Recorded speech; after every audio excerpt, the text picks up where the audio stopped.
हरे कृष्णा। जगत गुरु शिल प्रभुपाद महाराज की जय।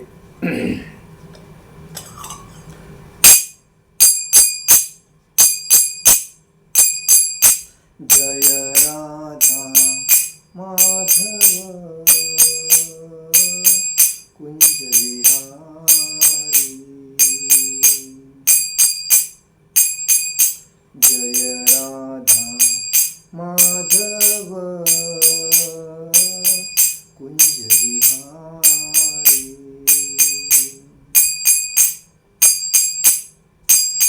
गोपीजन वल्लभ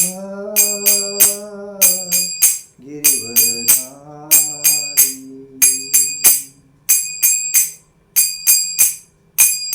गोपीजन वल्लभ गिरिवरधारी। यशोदानंदन ब्रज जनरंजन। यशोदानंदन ब्रज जनरंजन। यमुना तीरावनचारी। यमुना तीरावनचारी। जय राधा माधव कुंज विहारी।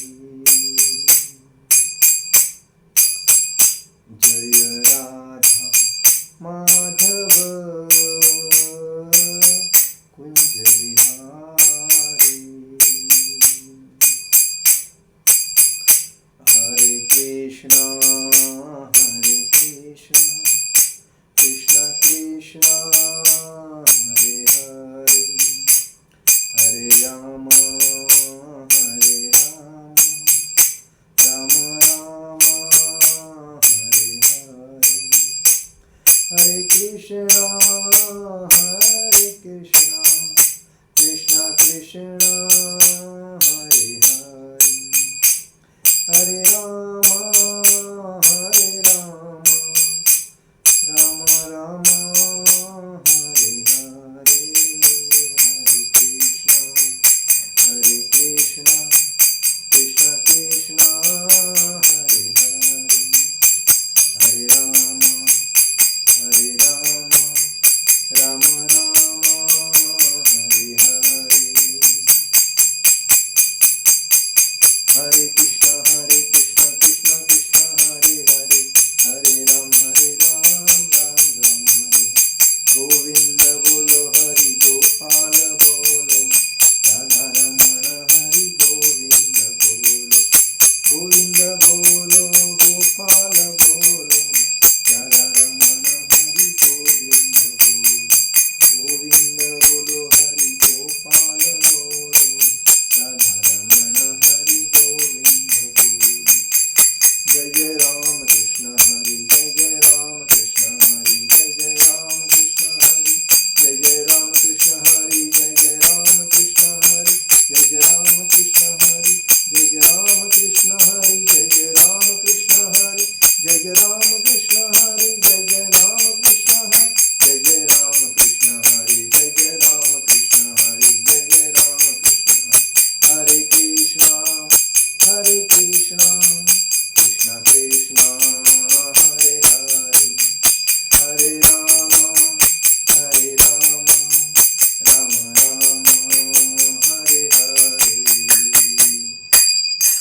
जय ओम विष्णुपाद परमहंस परिव्राजक आचार्य अष्टोत्तर शतशिष्य अभय चरणारविंद भक्ति वेदांत स्वामी शिल प्रभुपाद महाराज की जय। जय ओम विष्णुपाद परमहंस परिव्राजक आचार्य अष्टोत्तर शतशिष्य भक्ति सिद्धांत सरस्वती ठाकुर शिल प्रभुपाद महाराज की जय। अनंत कोटि वैष्णव वृंद की जय। नामाचार्य शिल हरिदास ठाकुर की जय। प्रेम से कहो श्री कृष्ण चैतन्य प्रभु नित्यानंद श्री अद्वैत गदाधर शिवासादि गौर भक्त वृंद की जय। श्री श्री राधा कृष्ण गोप गोपीनाथ श्याम कुंड राधा कुंड गिरि गोवर्धन की जय। वृंदावन धाम की जय। नवदीप मायापुर धाम की जय। द्वारका धाम की जय। अयोध्या धाम की जय। जगह पुरुषोत्तम पुत्र जगह पुरुषोत्तम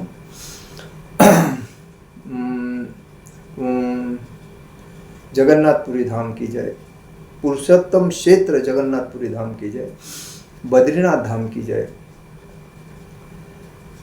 गंगा माई की जय, यमुना माई की जय, तुलसी महारानी की जय, हरिनाम संकीर्तन की जय, समवेद भक्त वृंद की जय, समवेद भक्त वृंद की जय, समवेद भक्त वृंद की जय। श्री गुरु गौरांग की जय, निताय गौर प्रेमानंदे, हरि हरि बोल।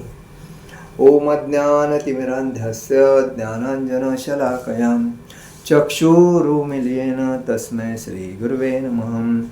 श्रीचैतन्यमनोभीष्टं स्थापितं येन भूतले स्वयं रूपकदा मह्यं ददाति स्वपदान्तिकं। वन्देऽहं श्रीगुरु श्रीयुतपदकमलं श्रीगुरुवैष्णवाञ्च श्रीरूपं सागरजातं सहगण रघुनाथामतं तं सजीवं सद्वैतं सावधूतं परिजनसहितं कृष्णचैतन्यदेवं श्रीराधाकृष्णपादान् सहगण ललिता श्रीविशाखान्विताञ्च। हे कृष्ण करुणा सिंधु दीनबंधु जगतपते गोपेश गोपिका कांत राधा कांत नमोस्तुते। तप्त कांचन गौरांगी राधे वृंदावनेश्वरी विशुभानुसुते देवी प्रणमामि हरिप्रिये। वाञ्छाकल्पतरुभ्यश्च कृपा सिंधु हे भवस पतितानां पावनेभ्यो वैष्णवेभ्यो नमो नमः। नमो ब्राह्मण देवाय गो ब्राह्मण हिताय च जगत हिताय कृष्णाय गोविंदाय नमो नमः। श्री गौर निताय श्री कृष्ण बलराम श्री ललिता विशाखा राधा श्याम सुंदर श्री जगन्नाथ सुभद्रा बलदेव जी भगवान की जय। ओम नमो भगवते वासुदेवाय, ओम नमो भगवते वासुदेवाय, ओम नमो भगवते वासुदेवाय। आज हम लोग भगवान बलराम जी के जयंती के ऊपर चर्चा करेंगे। उनका जो आविर्भाव जो था, जयंती जो थी, वो कैसी हुई और क्या लीलाएं है उनकी, उनके ऊपर चर्चा करेंगे। मथुरा के राजा कंस, उनकी बहन देवकी, इनका विवाह हुआ था वसुदेव जी के साथ और विवाह धूम धड़के के साथ हुआ था। और बाद में अपना भाई, अपनी लाडली बहन देवकी को पहुंचाने के लिए गाड़ी और घोड़ा गाड़ी जो रथ था उसमें से जा रहा था, खुद घोड़ा गाड़ी को लेके जा रहा था। तो वह रास्ते में जाते जाते एक आकाशवाणी हुई, ए मूर्ख कंस, तेरा तो काल इसी बहन का 8वां पुत्र तेरा काल है।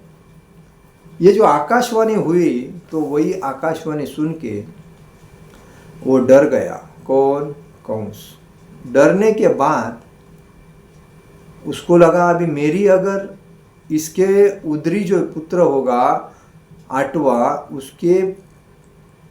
उससे मेरी अगर मृत्यु होगी तो मुझे इस बहन को मारना पड़ेगा, तो पुत्र ही होगा नहीं। तो उसके बाद उस दोनों को, देवकी और वसुदेव को, उन्होंने जेल में डाला। जेल में डाल के अपने बंदिस्त करके रखा और हर दिन वो देखता था, मतलब जैसा उनको एक बच्चा हुआ उसने ले आके देखा और बाद में उसमें दया निर्माण हो गई। दया निर्माण होने के बाद बोला जाने दे, नहीं मारने का। लेकिन नारद मुनि को ये तो करना ही था। तो क्योंकि भगवान को इस धरती पे अवतरित तो होना था और साधु संत की रक्षा करनी थी और असुरों का नाश करना था, तो कुछ लीला तो करनी पड़ेगी। इसीलिए नारद मुनि जाके कंस को मिले और कंस को बोले, ए कंस, देखो देवकी को एक पुत्र हुआ है और आप कुछ देख नहीं, उसका 8वां पुत्र आपका मृत्यु करेगा, तो आप चुप क्यों हो? आपको मृत्यु से डर नहीं? नारद मुनि ने उसको भड़काया, बोला मृत्यु से बड़ डर तो है, लेकिन क्या बच्चे को मारना? लेकिन नहीं, लेकिन कुछ नहीं। अरे अभी यही बच्चा अगर कल आके मारेगा तो उसने बोला एक एक करके तुम अगर 8 बच्चों को मारेंगे तो आपका मृत्यु नहीं होएगा। तो कंस को ये बात जम गई। उसने क्या किया, पहला पुत्र को मार दिया, दूसरे पुत्र हुआ उसको मार दिया, तीसरा पुत्र हुआ उसको मार दिया, चौथा पुत्र हुआ उसको मार दिया, पांचवा पुत्र हुआ उसको मार दिया, छठवा हुआ उसको मार दिया। लेकिन सातवां जब हुआ तभी भगवान ने लीला रची, भगवान विष्णु ने। सातवां पुत्र देवकी को जो हुआ वो योग माया के माध्यम से उसने वही बच्चा रोहिणी के गर्भ में डाल दिया। रोहिणी ये वसुदेव की पहली पत्नी थी, ये देव की दूसरी पत्नी थी। उसको वो संतान नहीं थी तो उसने उसके गर्भ में डाल दिया। तो सातवें में जो पुत्र था वो शेषनाग था। भगवान का मदद करने वाला बलराम ये शेषनाग का अवतार है। और शेषनाग ये हमेशा भगवान की सेवा में रहते हैं। भगवान को छोड़ के अगर कोई भी चीज़ है वो शेषनाग के अंडर में है, जो बलराम जी के अंडर में। और ये गुरु परंपरा जो स्थापित हुई है तो भगवान बलराम के वजह से ही तो हुई है। भगवान पूर्ण पुरुषोत्तम भगवान एक है, उनसे कोई बराबर का नहीं है, उनसे कोई उच्च नहीं श्रेष्ठ नहीं है, उनसे सब नीचे है। तो बलराम भगवान का अवतार है और उनको पहला भेजा क्योंकि वो जब रोहिणी के गर्भ में होके जब उधर रहेगा तो बड़ा भाई के रूप में आए। उन्होंने बड़ा भाई क्यों किया, बड़ा भाई का रूप क्यों लिया? क्योंकि जब एक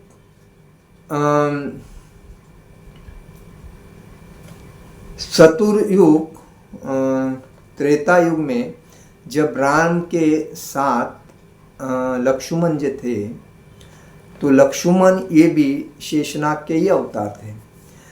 तो राम जी लक्ष्मण को अलग अलग आदेश देते थे, लक्ष्मण ये करो, लक्ष्मण वो करो, लक्ष्मण।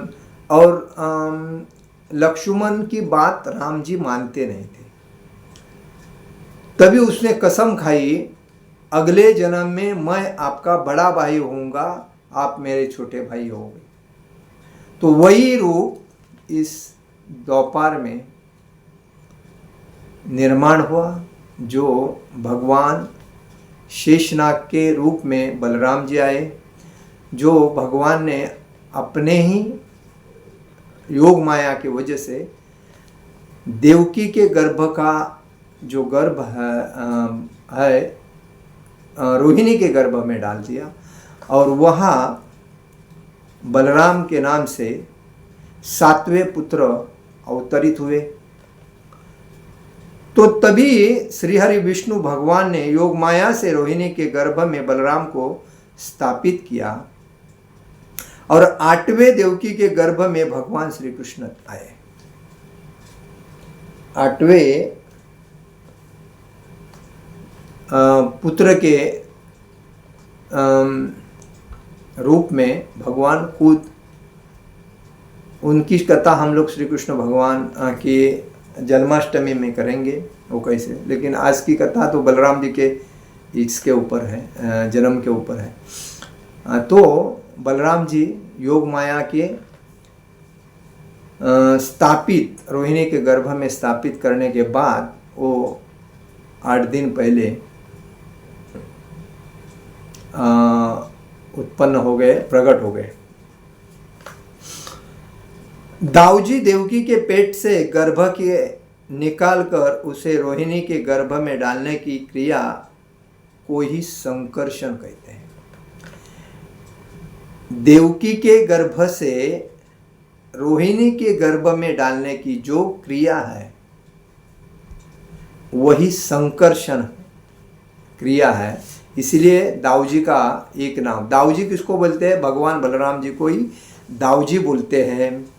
बलराम जी बोलते हैं, संकर्षण बोलते हैं, शेषनाग बोलते हैं, लक्ष्मण बोलते हैं, बलदेव बोलते हैं और हलधर बोलते हैं। और दूसरी बात, कलयुग में नित्यानंद जी कहते हैं।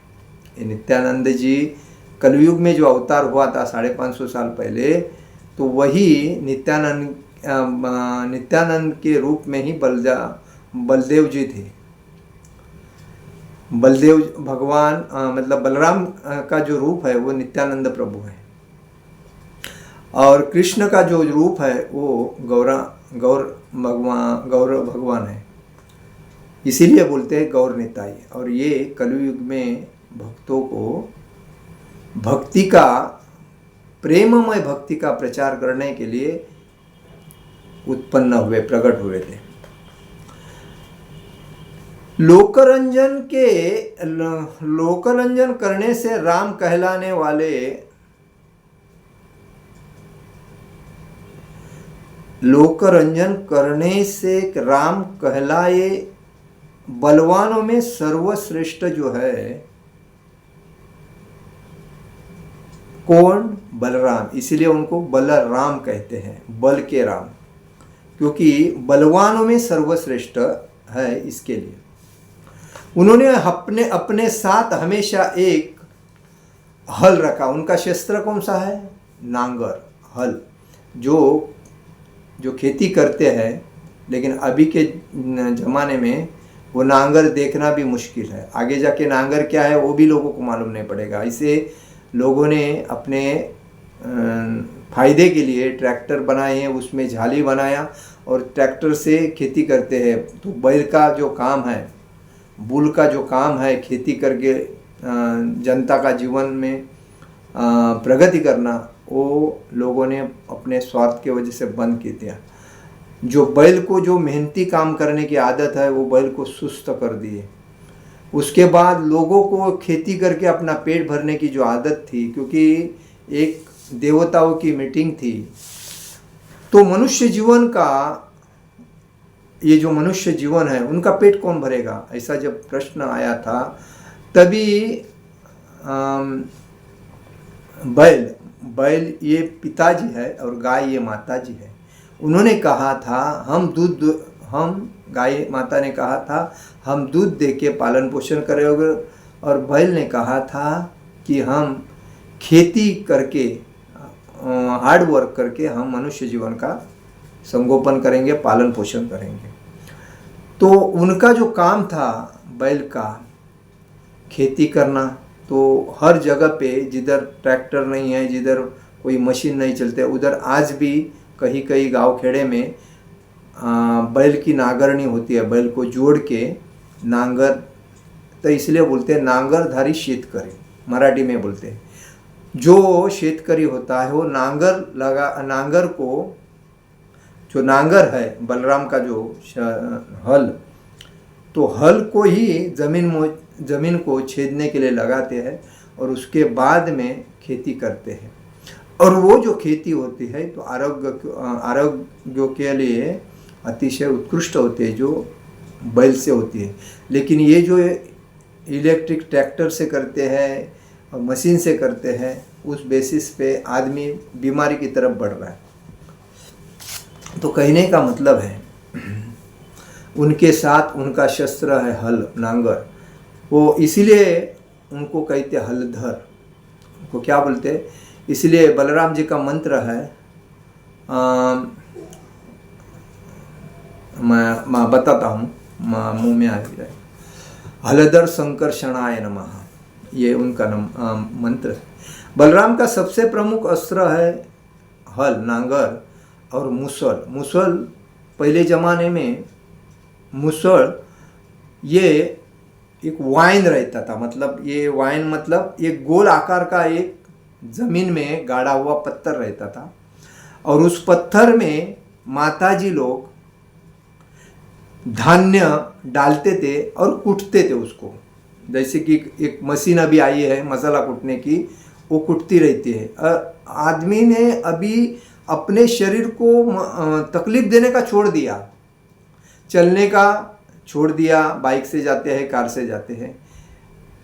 कूटने का छोड़ दिया, मशीन से कूटते हैं। नांगर करने का छोड़ दिया, जो ट्रैक्टर से खेती करते हैं। और ये लोग खाली अपना शरीर को खाओ, रोगी बनाओ और डॉक्टर को पैसा खिलाओ, इसी में अपना शरीर को गंवा रहे हैं। मेहनत वो नहीं कर रहे जो नैसर्गिक जो करना है, जो पूर्व परंपरा से जो आई है उसको करना नहीं चाहते। और जो कर रहे हैं वो धष्ट पुष्ट तंदुरुस्त है, आनंदी है। और जो नहीं कर रहे हो, बीमारी से, डायबिटीज है, अस्थमा है, लो बीपी है, कैंसर है, किडनी फेल है, स्टोन बीमार है, ऐसे में फंसे पड़े हैं। क्यों? तो शरीर को जो करना चाहिए जिस उम्र में, उस उम्र में फालतू चीज़ करते हैं क्षुल्लक आनंद के लिए, और जो करनी चाहिए उसके लिए नहीं करते, इसीलिए बीमारी ज़्यादा बढ़ रही है। विदेशों में यही बात है कि वो लोग इंडिया को देख के वो लोग खेती करते हैं और उत्पादन खुद का खुद करते हैं। तो बलराम जी का दूसरा अस्त्र है मुसल। तो वो मुसल से और जाता मतलब गोल, एक जैसा कि अभी आटा पीसने के लिए चक्की पे लोग जाते हैं, तो उस टाइम चक्की नहीं थी, तभी लोग 2-2, 3-3 माता जी इकट्ठा बैठ के 2 पत्थर के बीच में धान्य डाल के उसको घुमा के पीसते थे। और वो पीसने से माता जी का शरीर तंदुरुस्त रहता था। तभी माता जी को 10-10, 12-12 बच्चे होते थे, तभी फिर भी उनको तकलीफ नहीं होता था। ना डॉक्टर के पास जाते, ना कोई दवा पानी, ना कुछ, खाली व्यायाम की वजह से उनका शरीर मजबूत, खाना पीना मजबूत और ओरिजिनल खाना। क्योंकि गोबर के खत से जो खाना बनता है वो खाना आदमी को पौष्टिकता देते हैं। गोबर और पाला पचौड़ा को मिक्स करके जो खेती में ये खत देते हैं, उसी की वजह से। और ये जो आयुर्वेदिक सुफला सफला जो आए हैं, वो आदमी को तो बीमार ही करने के चक्कर में फंसे पड़े रहते हैं और लोग उसको ही खाते और बीमार होते रहते हैं। तो आजकल लोग बीमारी का कारण, क्योंकि डॉक्टर लोग कभी अपना नुकसान थोड़े करेंगे, इतना साल मेहनत की है, पढ़ा लिखाई की, तो लोगों को भले के लिए थोड़ी सोचेंगे। डॉक्टर लोग वही सोचेंगे कि बाबा अपना कैसा भरे, अपनी नई डिस्पेंसरी ओपन कैसे होएगी, नर्सिंग होम कैसा होएगा। छोटी भी अगर कोई बीमारी होएगी तो वो बोलेगा अरे यार बहुत बड़ी, उसको कम से कम 50,000 के ऊपर तो खर्चा आएगा। 500 रुपये की अगर बीमारी है तो 50,000 बोलेगा, और 50,000 की बीमारी है तो 5 लाख बोलेगा। ऐसी परिस्थिति है। जिधर 10 रुपये का या 20 रुपये का दवाई रहता है, उसको ये लोग 300-400 रुपये में बेचते हैं। 100 रुपये की दवाई रहेगी 1,000 में बेचते हैं। जैसा मांगता है वैसा लूटो, लेकिन अपना भरो। ये पेशा उनका हुआ है। क्योंकि हम लोग एक ज़माने में बोलते हैं डॉक्टर तो भगवान का रूप है, लेकिन डॉक्टर तो भगवान का नहीं, हैवान का रूप है। ये समझ जाना चाहिए लोगों ने। क्योंकि सबसे समाज में ज़्यादा लूटते हैं सुरक्षा करने वाले, पुलिस बोलते हैं उसको, डॉक्टर लूटते हैं, और तीसरी बात वकील लूटते हैं, और चौथी बात अभी एजेंट लूटते हैं। जो एजेंट जो अपना धंधा करते हैं, प्रॉपर्टी बेचो, ये बेचो, वो तो ऐसा काटते हैं लोगों को कि ये सब हराम ही है। ये और ये हराम की वजह से ये हराम का पैसा हराम में जाता है। इसीलिए कहने का मतलब है ईमानदारी से चलना चाहिए, जो मिलता उसमें आनंद से रहना चाहिए, कोई अपेक्षा नहीं करके अपना व्यवसाय करना चाहिए, तभी वो फायदे में जाएगा। तो उसमें कहा गया है कि एक बार रुक्मी जो भगवान श्री कृष्ण की पत्नी रुक्मिणी का भाई रुक्मी था, उसके साथ बलराम जी जुद्ध बोलते हैं, उसको हराने के लिए। बलराम जी को जुआ खेलने को आता नहीं था, तो जुद्ध में वो हमेशा हारता था। तो रुक्मी जो राजा था, उसके मित्र ने उसको बताया कि इसके साथ हमें जुद्ध खेलना चाहिए, जो उसको हरा सकते हैं। वो इसके लिए उसने हराने के लिए उसके साथ युद्ध खेला। जुआ खेला। तो उसमें प्रथम तो हार गए, 4 डाव हार गए। 5वें डाव में बलराम जी उसके साथ जीत गए, लेकिन ये जीत उस रुक्मी को पसंद नहीं आए। वो रोने लगा, वो विरोध करने लगा। उसके बाद वापिस बलदेव ने बड़ा एक उसके ऊपर ये लगा दिया, रकम लगा दिया और वापिस वो जीत गए। जीतने के बाद रुक्मी बहुत विरोध करने लगा। तभी आकाशवाणी हुई, ए बलराम, आप तो जीत गए हैं। लेकिन रुक्मी बोलने लगा, आप तो ग्वालिया है, आपको तो जूत खेलने का आइडिया नहीं है और आप कैसे जीतोगे, ये तो झूठ बोल रही है आकाशवाणी। तो बलराम जी को गुस्सा आया। तो बलराम जी ने रुक्मी को उधर ही ठोक दिया। तो रुक्मी भी खलास हो गया उधर। तो उसमें उसको मार दिया। उसके बाद जामुवती श्री कृष्ण का पुत्र साम और दुर्योधन की पत्नी भानुमती और दुर्योधन की पुत्री लक्ष्मणा का प्रेम हुआ था साम के साथ। तो वो प्रेम जो होता है एक दूसरे का, उसको क्या बोलते हैं? गंधर्व बोलते हैं। जब हम किसी लड़की के साथ, लड़का जब लड़की के साथ जब प्रेम करता है तो उस प्रेम को गंधर्व कहते हैं। तो उनका प्रेम हुआ था। तो वो रथ में बैठाकर द्वारका ले जाने लगे थे। तो जब कौरवों को पता चला कि लक्ष्मणा को साम द्वारका में लेके जा रहा है, तभी कौरवों ने उसको रोका, उसको युद्ध में हराया, उसको बंदी बनाया और अपने कब्जे में रखा। और ये जब बात बलराम जी को मालूम पड़ गई द्वारका में, तभी बलराम जी, श्री कृष्ण और बलराम जी को मालूम पड़ते थे। बलराम जी हस्तिनापुर में आ गए। हस्तिनापुर आज का दिल्ली जो है उसको हस्तिनापुर बोलते हैं। हस्तिनापुर पहुंचकर उन्हें अपना रूप रुद्र किया, मतलब बहुत गुस्से में होकर उसने कौरवों से कहा कि अगर आप शाम को नहीं छोड़ते हैं तो मैं इस हस्तिनापुर को पूर्ण ध्वस्त कर दूंगा। हस्तिनापुर की संपूर्ण धरती को खींचकर गंगा में डुबाऊंगा।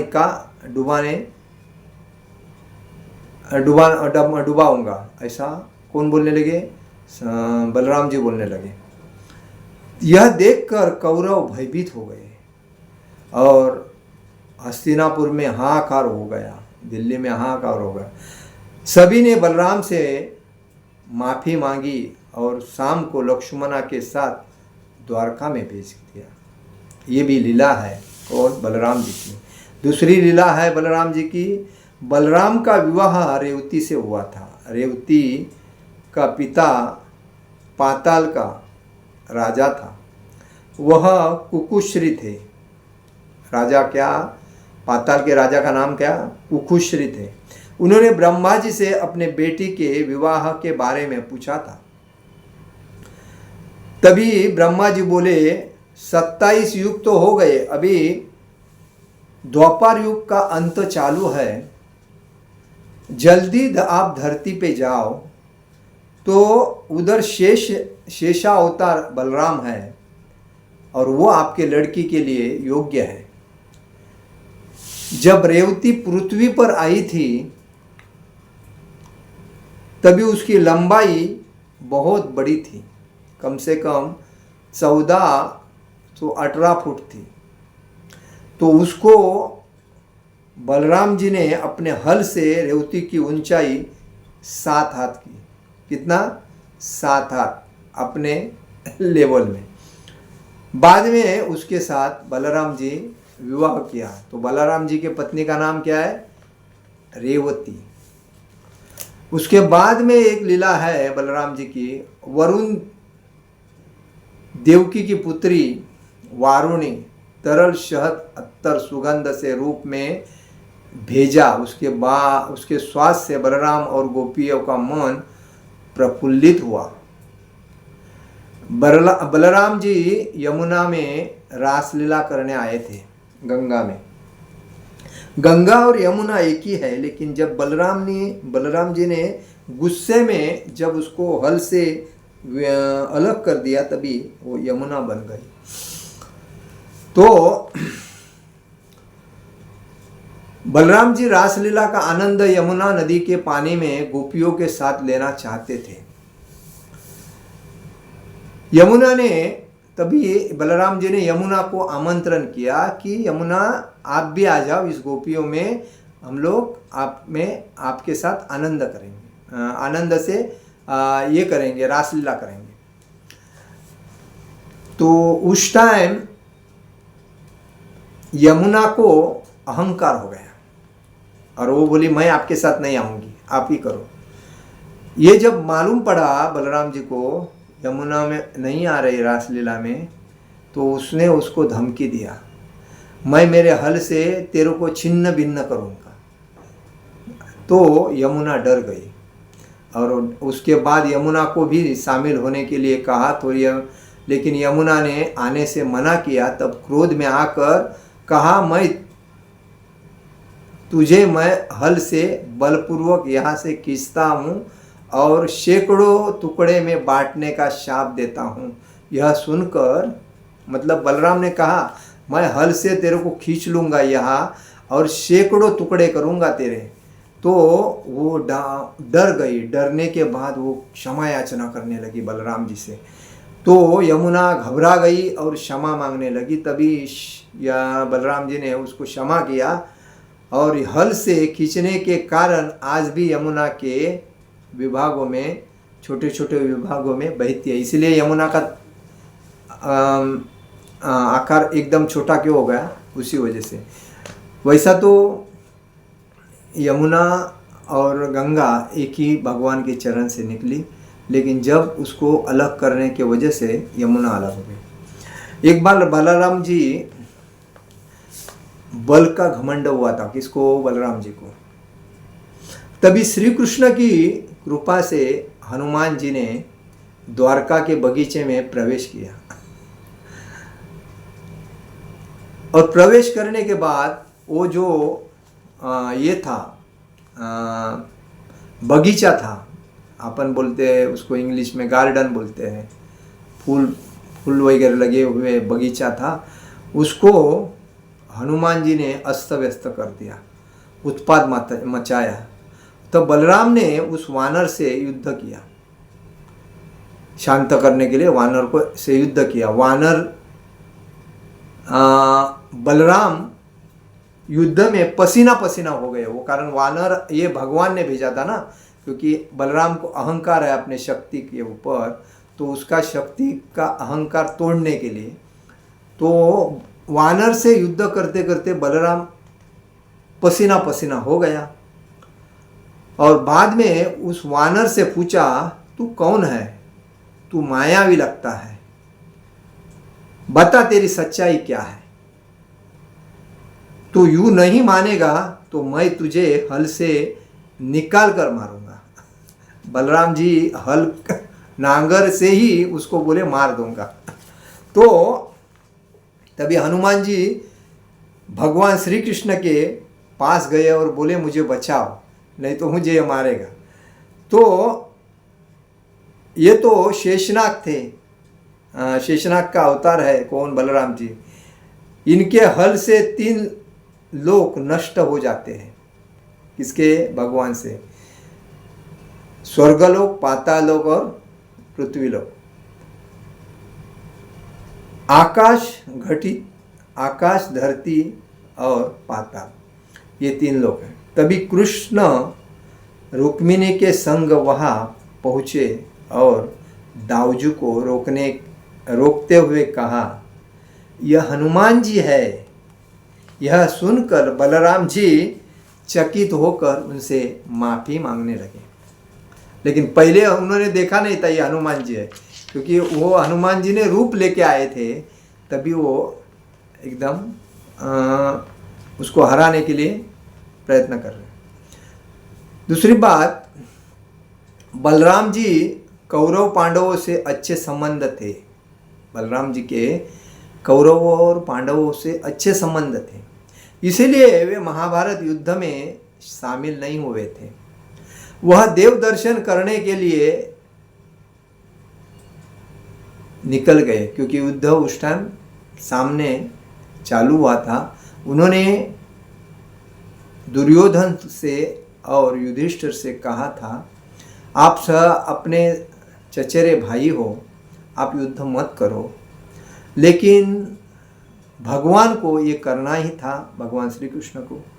इसलिए दाऊजी कभी एक बार निकल जाते हैं और मैं इनका काम कर देता हूँ, ये सोचे थे। क्योंकि कभी भी अपने बड़े भाई के सामने छोटा भाई थोड़ा शांत रहता है, क्योंकि आदर सबसे बड़ा श्रेष्ठ दिया जाता है बड़े भाई को। तो वो युद्ध में शामिल नहीं होते, वो देव दर्शन के लिए, भगवान के दर्शन के लिए पूरे जितने भी क्षेत्र है भगवान के अलग अलग रूपों में, वहाँ जाके उन्होंने दर्शन किया। और युद्ध उनके सामने धर्म संकट था, क्योंकि वो समझते थे मैं कहने के बाद ये दोनों नहीं मान रहे हैं तो मैं किसकी बाजू लूँ, दोनों तो मेरे हैं, तो उससे अच्छा यहाँ से मैं निकल जाऊँ तो ही ठीक है। इसीलिए वो धर्म संकट से बचने के लिए देव दर्शन के लिए निकल गए, भगवान के अलग अलग रूपों का दर्शन करने के लिए। किसी और से लड़े और वह तीर्थ यात्रा पर चले गए। भीम और दुर्योधन दोनों ने ही गधा बलराम जी से ही सीखी थी। ये शिष्य थे, इसलिए वो युद्ध के वक्त उपस्थित नहीं थे, क्योंकि गधा जो दोनों ही चलाना सीखे थे वो बलराम जी से ही सीखे थे, इसलिए वो युद्ध नहीं करना चाहते थे। बलराम जी श्री कृष्ण के कई युद्ध लड़े। कंस की मलशाला में श्री कृष्ण ने चाणूर का वध किया, बलराम जी ने मुष्टिक का वध किया था। जब कंस ने मथुरा में छोटे बच्चों के साथ जो उनके जो योद्धा थे कंस के, तो इसका नाम एक का था चाणूर और दूसरा मुष्टिक था।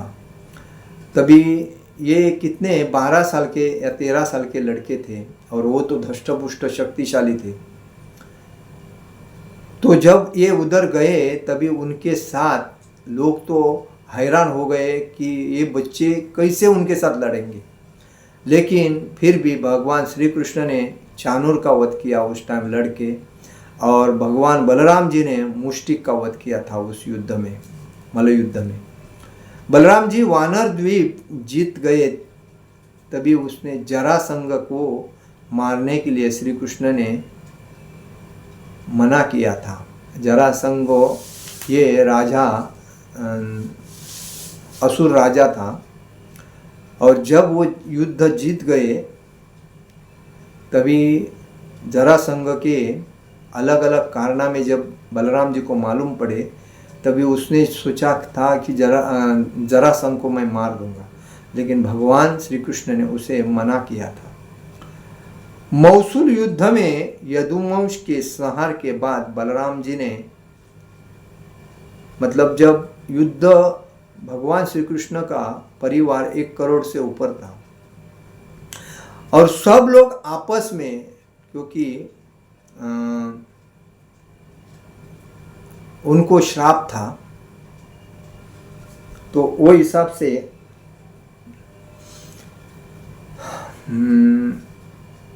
जब यदुवंश पूरा समाप्त हो गया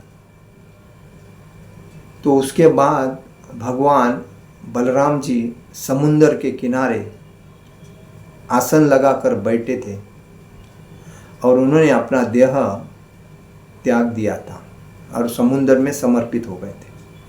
तो यही है बलराम जी की लीला यह है। और बलराम जी हमेशा हमें भगवान राम जी के साथ जो लक्ष्मण थे वो भी बलराम ही थे। उसके बाद अभी द्वापर युग से कलयुग जब शुरू हुआ तभी 550 साल में पहले चैतन्य महाप्रभु जब नवद्वीप मायापुर नवद्वीप में प्रकट हुए तभी वहाँ ये बलराम जी ही नित्यानंद प्रभु के वेश में प्रकट होके चैतन्य महाप्रभु और नित्यानंद महाप्रभु ने भगवान श्री कृष्ण के भक्ति का पूरी दुनिया में प्रचार किया। बहुत लोगों को, जैसा कि जगाई मदाई जैसे असुरवादी जो समाज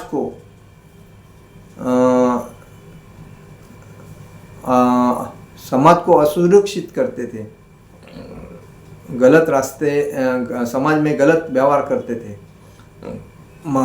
औरतों के साथ लोगों के साथ गलत व्यवहार करते थे, चोरी डकैती बलात्कार ऐसे क्रिया करते थे और भक्ति के बारे में वो बहुत मतलब विरोध में थे। जब उन्होंने बलराम जी नित्यानंद महाराज के नित्यानंद प्रभु के ऊपर जब हरे कृष्णा महामंत्र का संकीर्तन कर रहे थे, प्रचार कर रहे थे, तभी नित्यानंद महाप्रभु ने कहा कि आप बोलो हरे कृष्णा। तभी उन्हें बोला क्या हरे कृष्णा, और एक पत्थर उठा के उनके सर पे मारा था नित्यानंद प्रभु के। तभी उनके सर से खून आने लगा और जब उनका एक भक्त था, उस भक्त जाकर चैतन्य महाप्रभु से कहा कि नित्यानंद प्रभु को एक भक्त ने पत्थर मारा। तो नित्यानंद प्रभु को खून में देखकर चैतन्य महाप्रभु उधर जब आए और खून में देखकर उनको तो रहा नहीं गया, तभी उन्होंने तुरंत सुदर्शन चक्र निकाला था और जगाई मदाई का तुरंत शेष मुंडी शेष बाजू करने का ऐसा सोचा। लेकिन उसी टाइम चैतन्य महाप्रभु ने भगवान नित्यानंद महाप्रभु ने चैतन्य महाप्रभु से आग्रह किया कि ये समाज अज्ञानता से भरा हुआ है, इनको हमें ज्ञानी बनाने के लिए हमें ऐसा नहीं करना चाहिए, उनका वध नहीं करना चाहिए, उन्हें ज्ञानी बनाने के लिए हमें उनको क्षमा करनी चाहिए। और इसी वजह से चैतन्य महाप्रभु शांत हो गए। किसकी वजह से? नित्यानंद महाप्रभु ने कहा कि इनको क्षमा कर दो, ये अज्ञान बालक है। और उसी वजह से आज भी हम परंपरा जो देखते हैं, तो जब बलराम जी है, नित्यानंद जी है, बलदेव जी है, लक्ष्मण जी है, ये इनकी वजह से ही हम भक्ति में आ सकते हैं। गुरु के पास हम डायरेक्ट नहीं जा सकते हैं। गुरु का जो सेवक है उनके माध्यम से गुरु के पास जा सकते हैं। तो ये जो बलराम जी है, ये भगवान श्री कृष्ण के सेवक है और उनकी प्राप्ति करने के बाद भगवान से हम मिल सकते हैं। जैसा कि चैतन्य महाप्रभु कहते हैं कि मुझे कोई प्राप्त करने के लिए डायरेक्ट नहीं आ सकता है। वो पहला नित्यानंद महाप्रभु के पास जाकर उनकी भक्ति करने के बाद उनकी माध्यम से ही मेरे पास आ सकते। यही परंपरा है। डायरेक्ट हम भगवान से नहीं मिल सकते हैं, गुरु के माध्यम से। इसीलिए इस जीवन में कोई भी व्यक्ति है, भले वो मांस खा रहा है, मच्छी खा रहा है, मटन खा रहा है, दारू पी रहा है, वेश्या व्यवसाय कर रहा है, चांडाल है, कुत्ते का मांस खा रहा है, जुआ खेल रहा है, लेकिन उसको ये समझना चाहिए, ये भारत देश में मुझे अगर जीवन मिला है मनुष्य का, तो मैं एक नसीबान हूँ, पूर्व जन्म की मेरी पुण्याई हैं। तो मुझे ये सबको त्याग करना चाहिए और भक्ति का साथ करने के लिए किसी भक्त के संग में जाकर या मंदिर में भक्तों के संग में जाकर भक्ति में आना चाहिए और भक्ति में आकर मुझे भक्त बन के इस चक्र से मुक्त होकर भागवत धाम जाना चाहिए। यही मुख्य उद्देश्य रखना चाहिए और तभी वो जीवन में सुखी हो सकता है, अन्यथा सुखी नहीं होगा। और यही मुख्य उद्देश्य है कि हम परंपरा को आत्मसात करना चाहिए, एक दूसरे का आदर सम्मान करना चाहिए और चैतन्य महाप्रभु नित्यानंद महाप्रभु के आदेशों का पालन करके जारो देखो तारो को कृष्ण उपदेश ये कह के हम भगवान को समर्पित होना चाहिए। यही बलराम जी का उद्देश्य था कि भक्ति में आओ, भक्त में आके आनंद प्राप्त करो, जीवन सुखी करो। हरे कृष्ण कृष्ण कृष्ण हरे हरे, हरे राम राम राम हरे हरे। जगत गुरु शिल प्रभुपाद महाराज की जय, परम पूज्य लोकनाथ स्वामी महाराज की जय। निताय गौर प्रेमानंदे, हरि हरि बोल।